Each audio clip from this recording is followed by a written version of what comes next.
So we're a project group with QL Plus, and we're working with Jason Ross, and he's a marine EOD specialist who accidentally stepped on a anti-vehicle landmine and lost both of his legs as a result. Right, and so now the big problem is now that he has no legs, he's constantly, whenever he sits in his wheelchair, he's putting pressure on that area. And over the past 4 years, there's still wounds that he's gotten from his multiple surgeries that haven't been able to heal, just because he doesn't get much blood flow and he's constantly shearing that area. So basically what our project was to try and redistribute that force on his pelvis elsewhere.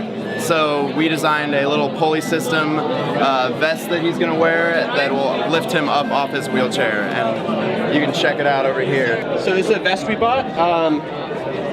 It's supposed to be a racing rib protector, and you basically just strap in. We've sewn in a few little loops to attach to our harness system, and we've also added padding under the armpits. So I don't know if you can see, if you want to come in here a little close, we have a scale, and right now it's reading about 135 pounds. So what Jason can do is use this winch on the side, and it pulls the vest up, which relieves some of the pressure underneath his pelvis. And if you look right now, we're at about 90 pounds.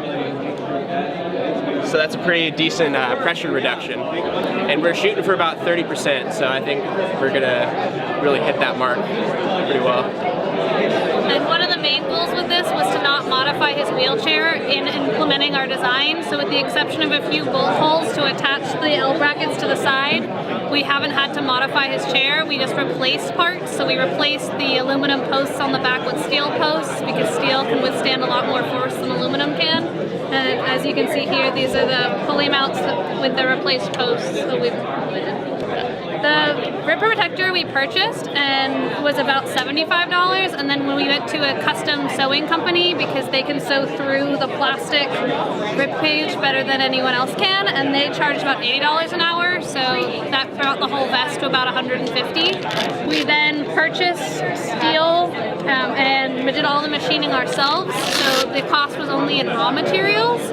So that was probably about another $30 or $40, and then the brake winch, which we purchased, was about $80. So our total cost was under $300.